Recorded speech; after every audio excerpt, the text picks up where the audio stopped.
কালিমাতুশ শাহাদা সুন্দর করে অর্থসহ। কালিমাতুশ শাহাদা আশহাদু আন লা ইলাহা ইল্লাল্লাহ ওয়া আশহাদু আন্না মুহাম্মাদান আবদুহু ওয়া রাসূলুহু।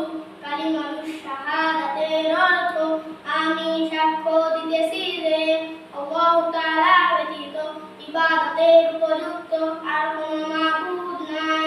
আমি আরো সাক্ষ্য দিতেছি যে হযরত মুহাম্মদ মুস্তাফা সাল্লাল্লাহু আলাইহি ওয়াসাল্লাম আল্লাহ তাআলার বান্দা ও রাসূল। মাশাআল্লাহ। ঈমান মুফাসসাল সুন্দর করে অর্থসহ। ঈমান মুফাসসাল আমানু বিল্লাহি ওয়া মালাইকাতিহি ওয়া কুতুবিহি ওয়া রুসুলিহি ওয়াল ইয়াউমিল আখির ওয়াল কদরি খায়রিহি ওয়া শাররিহি মিনাল্লাহি তাআলা ওয়াল বা'থি বাদাল মাউত। ঈমান মুফাসসালের অর্থ প্রথমে আমি ঈমান আনলাম আল্লাহ তাআলার উপর, দ্বিতীয়তে ঈমান আনিলাম তাহার ফেরেশতাগণের উপর, তৃতীয়তে ঈমান আনিলাম তাহার কিতাবসমূহের উপর, চতুর্থে ঈমান আনিলাম তাহার রাসূলগণের উপর, পঞ্চমে ঈমান আনিলাম কিয়ামতের দিনের উপর, ষষ্ঠে ঈমান আনিলাম ভালো মন্দ তাকদীরের উপর, সপ্তমে ঈমান আনিলাম পুনরায় জীবিত হওয়ার উপর। আল্লাহ তাআলার ৯৯টি নাম সম্পর্কিত হাদিস অর্থসহ।